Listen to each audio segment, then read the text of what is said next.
Eu queria que você mais uma vez abrisse a sua Bíblia em 2 Crônicas, capítulo 25 agora.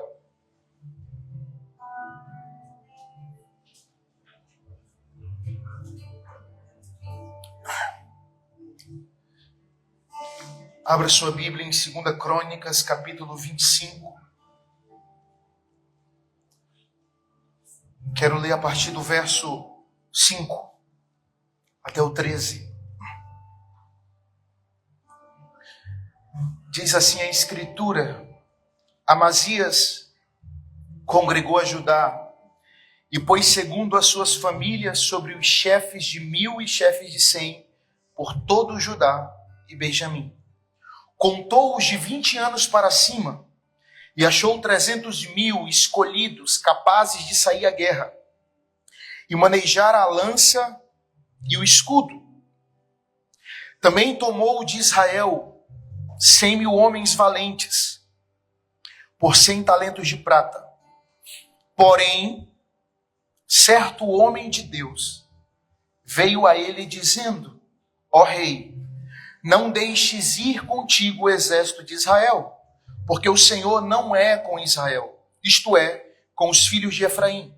Porém, vai só, age e sê forte. Do contrário, Deus te faria cair diante do inimigo, porque Deus tem força para ajudar e para fazer cair, para fazer vencer e para fazer ser derrotado.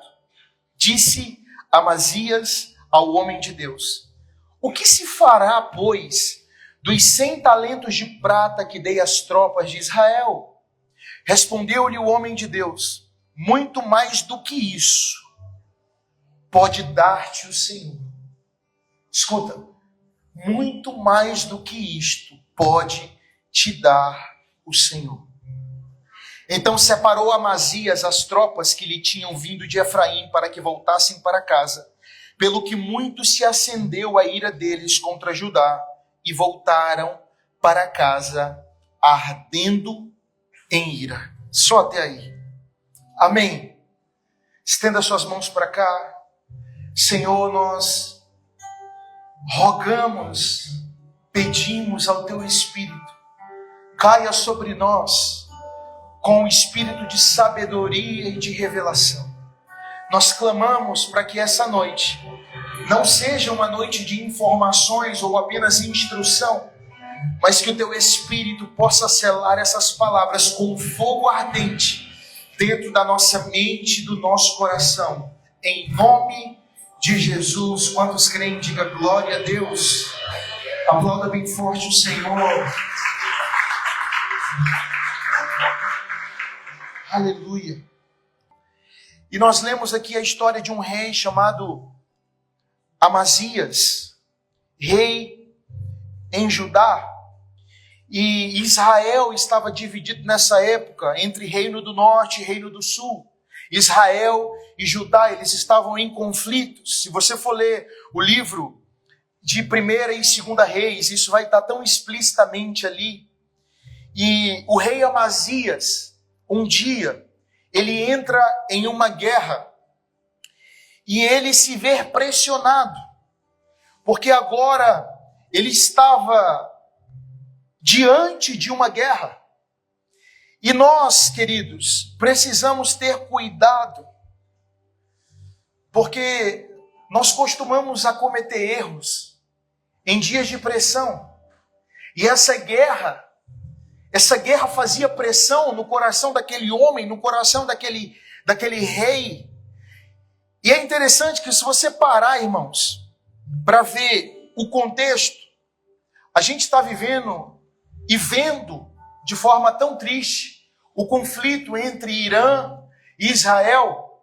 Só que, apesar de hoje eu achar que as guerras químicas, de bombas, de drone, de mísseis, são tão mais agressivas e sangrentas, naqueles dias existia um fator predominante, que quando um povo, um reino, entrava em guerra com outro povo, tinha muita coisa em jogo. Então, quando Amazias está diante de uma guerra, ele se vê pressionado porque ele entendia que perdendo a guerra, seus filhos seriam levados provavelmente como prisioneiros daquele outro povo, daquele outro rei.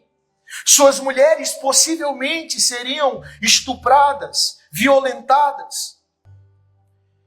E por causa da pressão, ele resolveu, irmãos, ele resolveu aderir a uma proposta. E a proposta qual era? Nós somos poucos e nós queremos então financiar homens de guerra para ir nessa guerra conosco. E precisamos, repito, ter cuidado, porque são nos momentos de pressão que nós costumamos a fazer alianças erradas. São nos momentos de pressão que a gente começa a cometer erros que a própria Bíblia nos adverte. São nos momentos de pressão que quebramos princípios. Com esse rei não foi diferente. No momento de pressão, ele começa a negociar. No versículo 5 diz que ele tomou de Israel 100.000 homens valentes por 100 talentos de prata. Amazias decide comprar o serviço, decide financiar a força militar de 100.000 homens de combate pelo valor de 100 talentos de prata. Eu fiz uma pesquisa. Se fosse hoje, no real, esse valor corrigido, 100 talentos de prata, nós estamos falando de 3,5 milhões e meio de reais. Então pensa que esse rei, por conta da pressão, ele pega 3 milhões e meio de reais e diz para 100.000 homens, eu quero comprar o serviço de vocês porque eu estou inseguro quanto a essa guerra. E aí entra a primeira coisa que eu queria compartilhar com vocês. Muitos de nós, por causa das pressões, por causa das guerras que estão adiante de nós, muitos de nós estamos investindo nos lugares errados. Quando ele decide contratar esses mercenários para ir para a guerra consigo, ele evidencia uma coisa: sua falta de confiança em Deus. E isso me chama a atenção, porque ele está querendo comprar uma coisa que Deus poderia dar de graça. Quando ele tenta financiar esse exército militar para ir para a guerra com ele, ele evidencia sua falta de confiança. E deixa eu te falar uma coisa: quantas vezes no caminho, quantas vezes na nossa vida, nós somos do mesmo jeito. A gente começa a achar, queridos, escute, que as vitórias que Deus quer nos dar têm a ver com ouro e prata. Quantas vezes a gente acha que a porta que Deus quer abrir tem a ver com a influência dentro do governo? Vai acontecer, sabe por quê? Porque eu tenho um fulano que é influente, porque eu tenho isso, porque eu tenho uma habilidade, porque eu tenho um recurso. Não. Precisamos ter cuidado. Porque às vezes Deus nos faz promessas. E na tentativa de ver as promessas cumpridas, ao invés de esperar a promessa de Isaac nascer, a gente acaba optando por um plano B. Então a gente se deita com Agar, a gente se relaciona com quem não era para se relacionar, a gente começa a arrombar portas que deveríamos esperar Deus abrir, a gente começa a dar um jeito nas palavras que Deus liberou sobre nós. Mas deixa eu te ensinar uma coisa, meu filho, minha filha. As vitórias que Deus tem para você, elas não têm a ver com poder e capacidade humana. Enquanto você não entender isso está intrinsecamente ligado com a palavra que eu acabei de liberar aqui, no momento da oferta. Não tem a ver com o teu braço, não tem a ver com a tua capacidade humana, não tem a ver com o teu salário, não tem a ver com o que você sabe fazer, não. Se o Senhor não edificar a casa, em vão trabalham os que edificam. Se o Senhor não guardar a cidade, em vão vigia o sentinela. O que esse texto está dizendo? Não adianta, amigo, se você tirar Deus da sua guerra, você vai sair perdedor dela. Tem guerra que você não venceu, sabe por quê? Porque você está lutando com as suas armas, quando você deveria estar dentro do seu quarto de mãos levantadas. Está tentando resolver uma coisa aqui, quando ela só pode ser resolvida aqui. Eu não estou falando para você uma coisa que eu li. Estou falando para você uma coisa que eu vivo. Tem coisas que às vezes eu quero pegar com a minha mão. Sabe o que Deus diz? Não pegue com a sua mão. Fique posicionado. Continue obedecendo. E um dia elas vão bater na sua porta. Existem coisas que só vão chegar quando você aprender a descansar. Tem coisas que você quer. Você passa a vida toda correndo atrás delas. Quando você parece que desiste, aí Deus diz, agora sim eu vou te dar. Porque Deus não pode e Ele não vai nos dar uma coisa que tenha potencial de nos roubar dele. A gente às vezes, irmãos, é como Pedro. Pescou uma noite inteira. Não pegou nada. Mas de manhã, quando Jesus entrou no barco dele, a pesca foi abundante. Mas a Bíblia diz que as redes dele começaram a se rasgar. Será que você nunca pensou nisso? Será que tem coisa que nunca chegou na sua vida porque você ainda não tem capacidade de administrar? Eu quero tanto isso. Você tem coragem de dar o seu carro para o seu filho que tem 5, 7 anos? Não. Por quê? Porque ele é imaturo. Ele não tem condições de administrar um carro. Ele não tem condições de guiar, de dirigir. Às vezes, irmãos, a gente está pedindo coisas para Deus. E o problema não é só pedir. Sabe qual é o maior problema? É que a gente está forçando a porta. Quando deveríamos estar investindo em posicionamento e obediência. Olha o que eu vou te dizer. Escute. A obediência, ela quer te dar de graça o que você está se desgastando para conquistar.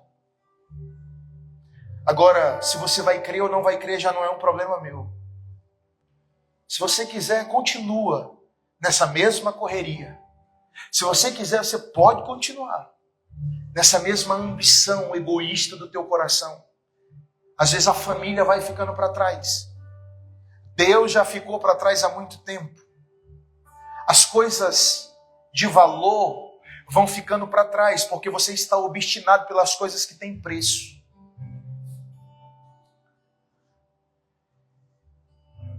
E queridos, essa mentalidade é uma mentalidade caída. Quando você vai estudar a história de Israel, a gente vê que no Egito eles trabalhavam para poder comer. Olha para mim, no ambiente onde Faraó governa, você tem que fazer para poder ter. No ambiente onde Faraó governa, você tem que trabalhar para poder comer. A primeira coisa que Deus faz quando o povo sai do Egito é mudar o cardápio. Agora Deus disse, no meu ambiente vocês não precisam trabalhar para comer, porque no meu ambiente o pão cai do céu. Alguém está me entendendo aqui ou não? No ambiente de Deus, irmão, o pão cai do céu. Você sabe o que significa a palavra maná, que era o pão que caía do céu? Você sabe? A palavra maná significa, o que é isso? Tem coisas que Deus começa a fazer na nossa vida que é um maná. A gente começa a dizer, o que é isso? É Deus dizendo, esse é o meu ambiente. É para esse lugar que há 10 anos eu estou tentando te trazer. Vai ser assustador. Escuta, se você se posicionar, se você alinhar a sua vida em obediência, você vai se assustar, porque no ambiente de Deus, Deus vai fazer primeiro. No ambiente de Deus não é você que pesca, é o peixe que pula para dentro da sua rede. No ambiente de Deus, o pão cai do céu. Como eu queria que você entendesse isso.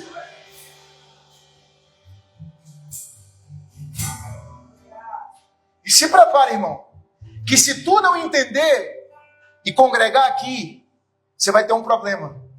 Porque assim, você trabalha e, como eu disse, vai acontecer na força do seu braço. Você até pode vencer a guerra, mas do seu lado você vai ver alguém de mãos levantadas avançando em uma velocidade muito maior, prosperando em uma velocidade muito maior. O que é isso, pastor? Esse é o ambiente que Deus governa. No ambiente de Deus, pessoas posicionadas, pessoas obedientes, desfrutam, desfrutam, desfrutam.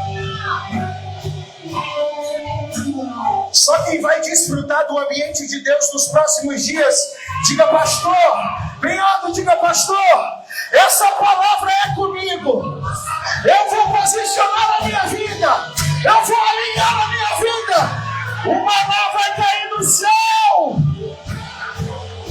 Sim, sim. Escuta, cutuca o seu irmão e diga, me dá a sua atenção. Cutuca ele e diga, me dá a sua atenção. Coloca a mão assim no ombro dele e diga, eu quero declarar uma palavra sobre a sua vida. Não, fala como um profeta. Eu quero declarar uma palavra sobre a sua vida. Nos próximos dias, você vai olhar para cima e o que você vai dizer não é e agora, meu Deus. Não é como eu vou fazer. Mas o que vai sair dos seus lábios é uma frase. O que é isso? O que é isso que Deus está fazendo? O que é isso que Deus começou a fazer? Sim, sim, sim, sim, sim, sim.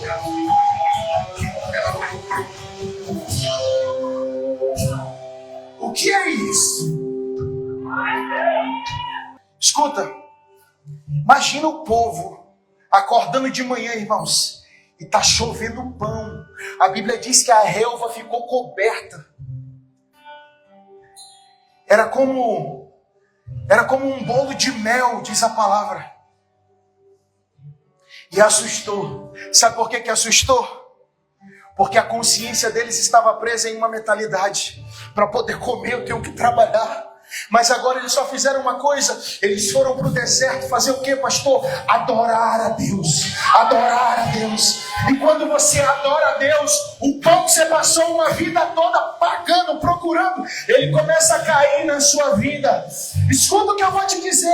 Há sonhos que você carrega, que se você se posicionar, se você for obediente, eles vão bater na tua porta. Sou eu, a promessa, o sonho, o marido, a casa, o carro, a vitória. Não, começa a aplaudir a Jesus bem forte. Mistura esse aplauso com glória a Deus.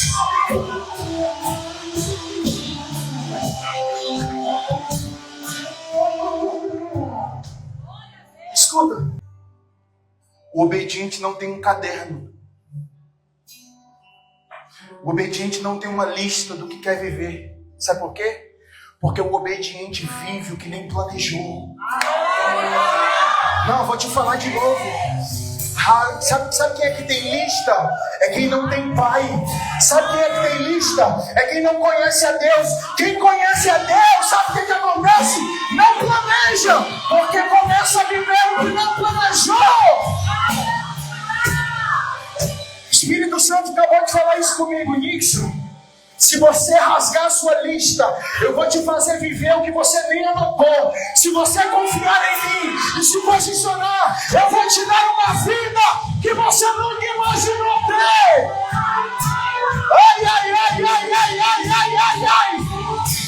Levanta dessa cadeira e diga, eu creio, Jesus. Eu creio. Diga glória a Deus! Senta!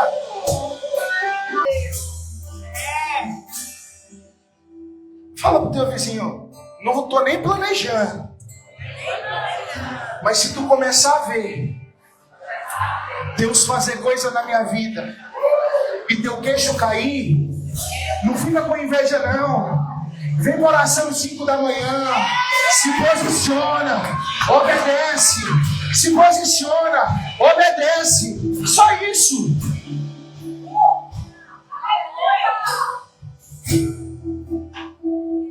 No teu ambiente, irmão, você luta do seu jeito, na sua força. E sabe o que acontece? No meu ambiente, eu luto e Deus me assiste.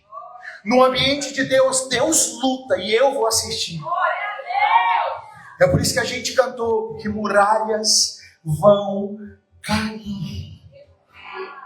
Imagina a comissão de derrubada dos muros de Jericó, reunindo um jovem chamado Josué e dizendo: Josué, o que foi que Deus disse? Deus me falou que a muralha vai cair. Tá, mas a gente precisa bolar uma estratégia. Não. Mas o que foi que Deus te disse? Ele disse que a gente só precisa obedecer.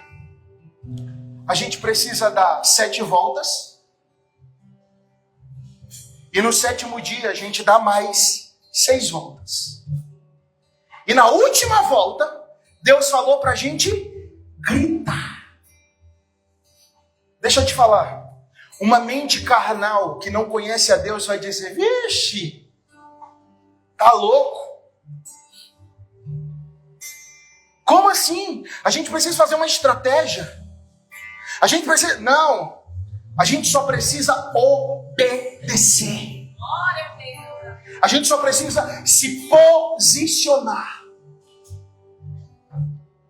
Porque Deus só está pedindo a tua obediência. O resto é com Ele. Deus só quer que você tire a pedra. Lázaro Ele vai chamar para fora. Deus só quer que você jogue a rede. A ordem para os peixes entrarem dentro da sua rede é Ele que vai dar. Só isso. Escuta, irmãos. Deixa Deus pelejar as tuas guerras. Não faça, por favor, não faça como Amazias.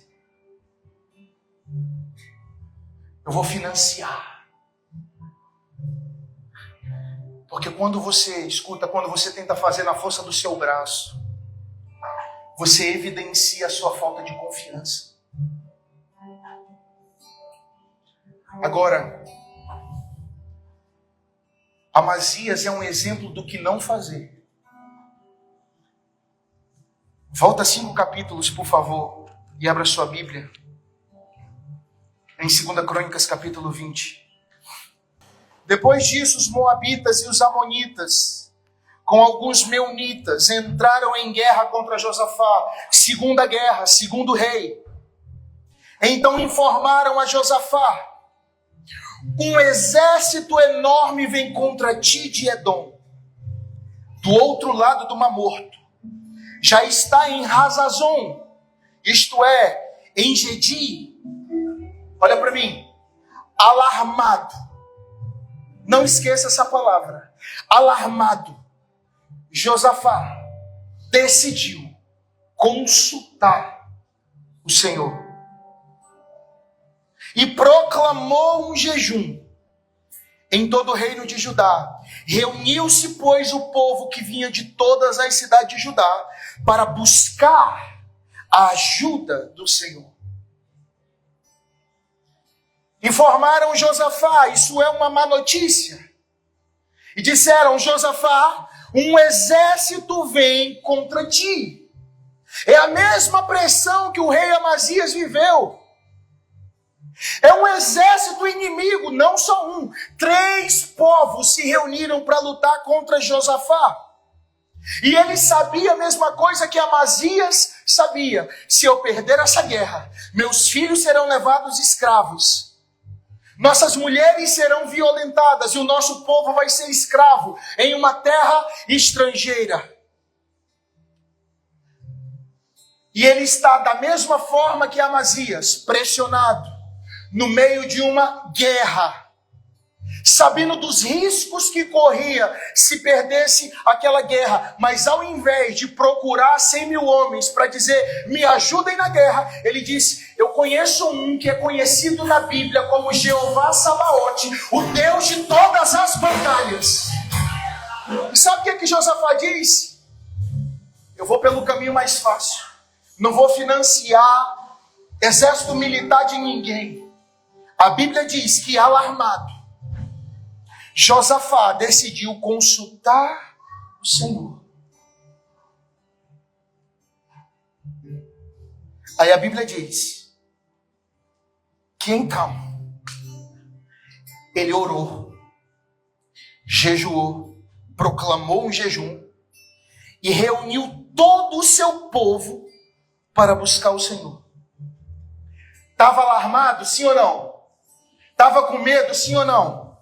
Mas mesmo com medo, mesmo alarmado, foi para o lugar certo. Escuta, sentir medo não é pecado. Estar angustiado não é pecado. A mensagem que o mensageiro trouxe estava certa. O mensageiro não errou.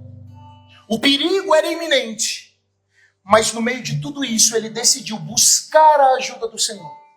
Esse é o primeiro contraste entre Amazias e Josafá. Amazias contrata 100.000 homens. Josafá vai buscar o Senhor. Amazias conta com a força humana. Josafá conta com a força do Senhor. A Bíblia diz, e ele orou, olha a oração dele. Senhor Deus dos nossos antepassados, não és tu o Deus que está nos céus? Tu dominas sobre todos os reinos do mundo. Nas tuas mãos estão a força e o poder. Ninguém pode se opor a ti. Não és tu o nosso Deus que expulsaste os habitantes dessa terra diante de Israel, e o teu povo que deste para si para os descendentes do teu amigo Abraão. Repete comigo, Josafá. Mais forte, diga, Josafá. Sabia com quem estava conversando. Ele começa a falar da história. Não é Israel teu povo? Tu não deu essas terras aos descendentes do teu amigo Abraão? Ele conhecia a história. Eu vou precisar pregar de novo a palavra de domingo passado. Irmão, sem a Bíblia, se você não sabe o que está escrito, vai ser difícil confiar naquele que está escrito.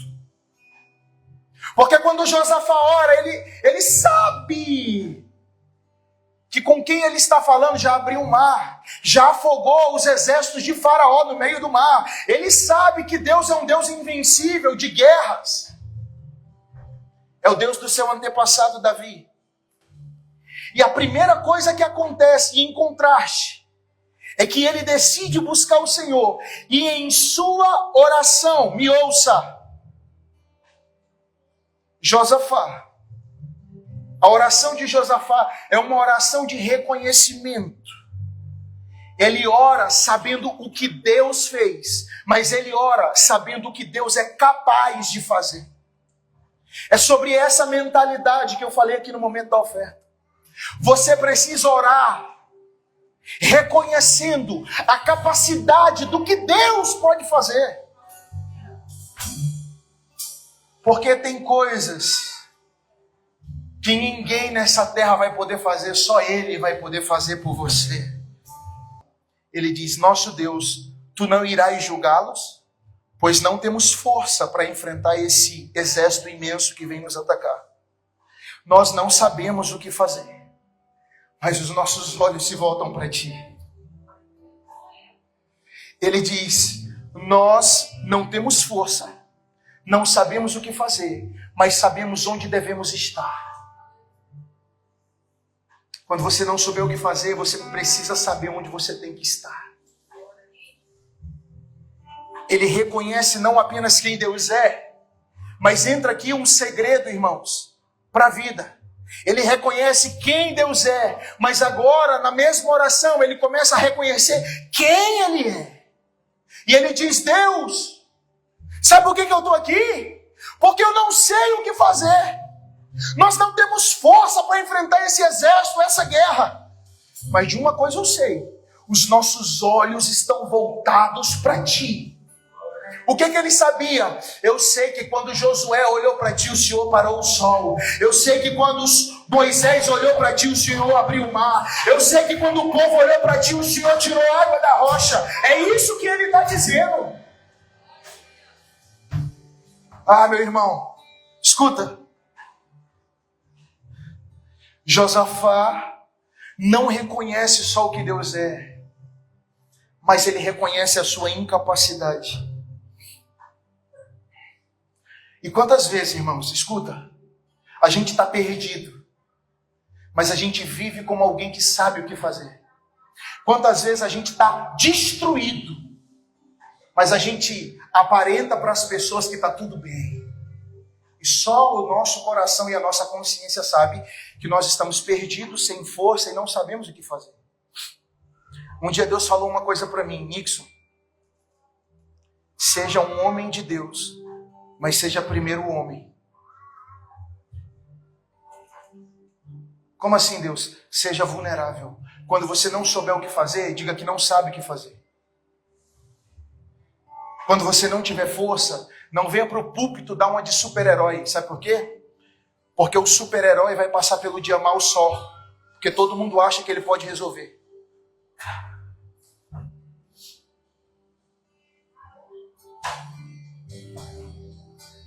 Quantas vezes e quantas situações, irmãos, a gente se encontra nesse mesmo lugar, não sabemos o que fazer.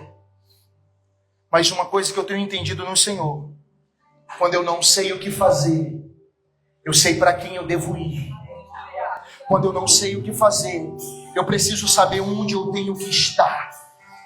Deus está esperando a tua força esgotar. Deus está esperando todas as portas se fecharem.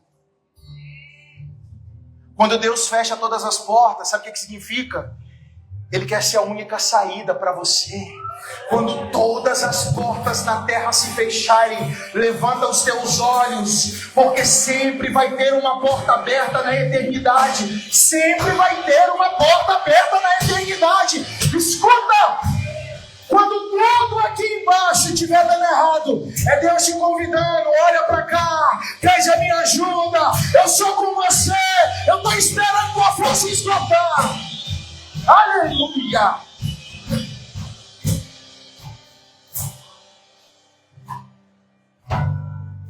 Me contaram uma vez uma história de um pai que pediu para um filho tirar uma mesa de um lugar e levar para o outro. Provavelmente você já ouviu algum coach contando essa história. E aí diz que o pai dizia: vamos, e o menino tentava de um lado, tentava de outro, e o pai dele dizia: usa a tua força. Mas eu estou tentando. Ele diz: não, estou falando para você usar a sua força. E o menino passou ali alguns minutos e não conseguiu mover a mesa de lugar. E o pai dizia: usa a tua força. Ele dizia: o senhor não está vendo? Eu estou usando, ela não se mexe. Aí o pai disse: não, a tua força não está no teu braço. A tua força está em pedir: pai, por favor, me ajuda. Deus está esperando, irmãos, você usar a sua força. Não é a força do teu braço, é a força do teu joelho. Não é a força da tua voz, da tua influência, do teu dinheiro. É a força de um joelho dobrado dizendo: pai, eu não sei o que fazer. Pai, eu não tenho força, mas me ajuda.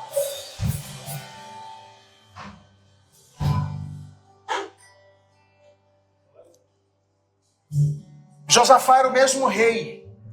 Era um rei como Amazias era rei. Tinha exército como Amazias tinha exército. Tinha influência como Amazias tinha influência. Poderia financiar um exército como Amazias fez? Poderia. Mas a sua oração, a sua postura de obediência é Amazias dizendo: eu tenho recurso, mas não vou confiar neles, prefiro confiar em ti. Poderia fazer alianças, mas não vou fazer, prefiro confiar em ti. Estou desesperado, mas prefiro confiar em ti.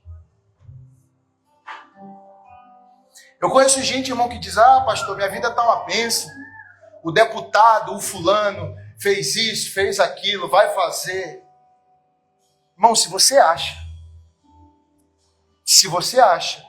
que o recurso vem para a tua mesa por causa de um político, você está perdido. Você não conhece a Deus. Se você acha que o que você está vivendo é fruto do seu trabalho, você está perdido. Se você acha que os próximos anos o que vai sustentar a sua casa é que você acorda cedo e vai trabalhar, você está perdido. Esses dias eu vi uma matéria do cara que sofreu um acidente ali na curva do cemitério. O carro pegou ele, todo mundo viu que ele perdeu uma perna. Tá vindo para o trabalho. Acabou, tá de fralda agora. Irmãos, escuta, enquanto você não entender a sua fragilidade, talvez você devesse cultuar a Deus num hospital ou num cemitério para você entender que você é só um pouquinho de pó no meio do universo. Se você está sem consciência, abre uma igreja lá no Morada da Paz Church, para ver se Deus desperta a tua consciência, para que você entenda uma coisa, você só pode levantar dessa cadeira daqui 10 minutos, porque Deus é bom. A gente vai perdendo o tato, e o tato só volta quando a gente vai para um velório. É por isso que Salomão diz que há mais sabedoria numa casa de luta do que numa casa de festa. A gente sai do velório, meu Deus, não briga com a esposa naquele dia, trata bem os meninos. É assim ou não é? Você sai de lá profundamente tocado. Por quê? Porque tua consciência desperta para que você entenda o que você realmente é. Você é nada.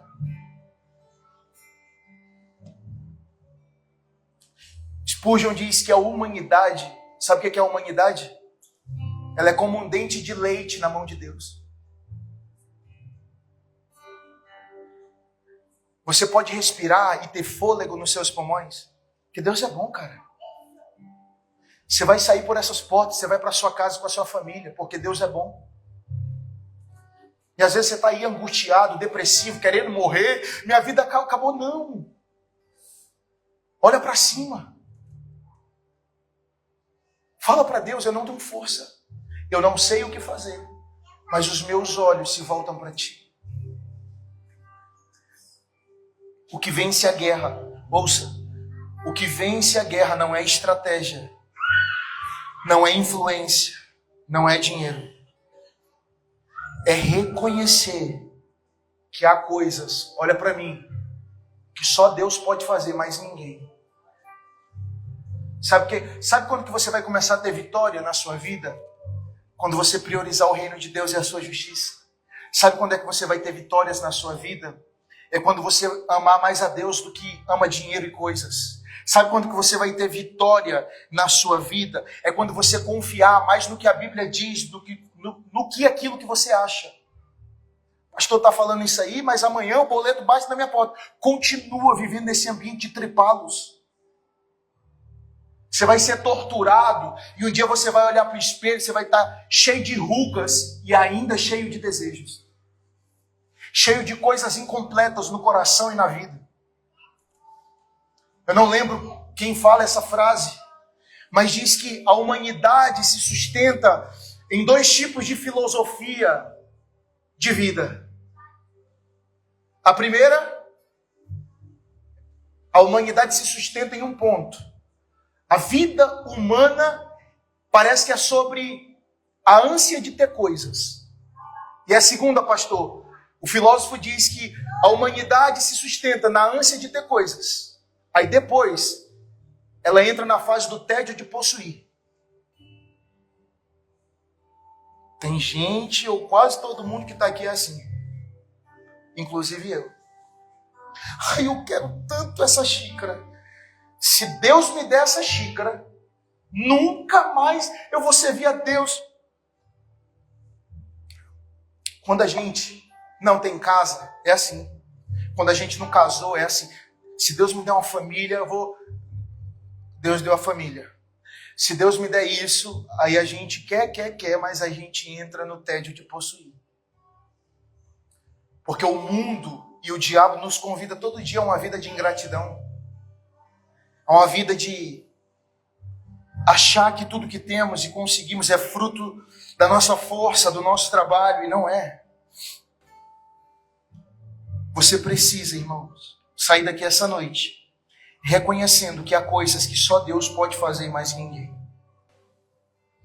Para concluir, Ele termina de orar. A Bíblia diz que Deus toma no meio do povo. O povo estava orando junto. Deus toma um menino chamado Jaziel. Escutem todos os que vivem em Judá e em Jerusalém. E o rei Josafá. Assim diz o Senhor a você: não tenha medo, animados por causa desse exército enorme, pois a batalha não é de vocês. Josafá orou e convidou Deus para dentro da sua guerra. Quando você ora, quando você posiciona, quando você vai para o lugar certo, sabe o que é isso? É você convidando Deus para a sua guerra. Sabe como é que Deus responde à guerra? Dizendo: a guerra não é mais sua, você me convidou, agora essa guerra é minha. Deus diz: a batalha não é de vocês, mas é minha. A maioria de nós ia dizer: glória a Deus, vamos para casa agora dormir. Aí Deus diz: a batalha não é de vocês, é minha. Mas amanhã, desçam contra eles. Mas como assim, isso? Amanhã desçam contra eles. Escuta. Eis que virão pela subida de Ziz, e vocês os encontrarão no fim do vale, em frente ao deserto de Jeruel. Qual foi a oração de Josafá? Eu não sei o que, mas quando ele orou, Deus disse até por onde o inimigo ia vir. Há um crente pentecostal aqui. Ei, ele orou dizendo: eu não sei o que fazer. Deus respondeu como? Escuta, porque que você me buscou, eu vou te dizer agora até por onde o inimigo vai vir. Quem ora é assim, Deus vai mostrar o futuro. Quem ora é assim, Deus vai dizer: ei, toma cuidado com isso, não fala isso, toma cuidado. Ai, meu Deus. Sim. Ai.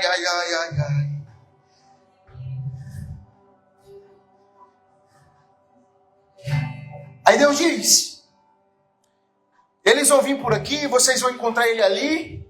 Aí depois, de novo, não precisarão lutar nessa batalha. Olha o que Deus diz: vocês não precisarão lutar nessa batalha. Diga glória a Deus. Mas tomem posições. Permaneçam firmes. E vejam o livramento que o Senhor dará, ó Judá e Jerusalém. Não tenham medo, não desanimem, saiam para enfrentá-los. Deus está dizendo isso, ó, saiam para enfrentá-los amanhã, e o Senhor estará com vocês. Vou repetir: não tenha medo, não desanima, saia para enfrentá-los amanhã. O Senhor será com você, o Senhor será com você. Escuta. Eu sou curioso, já falei isso.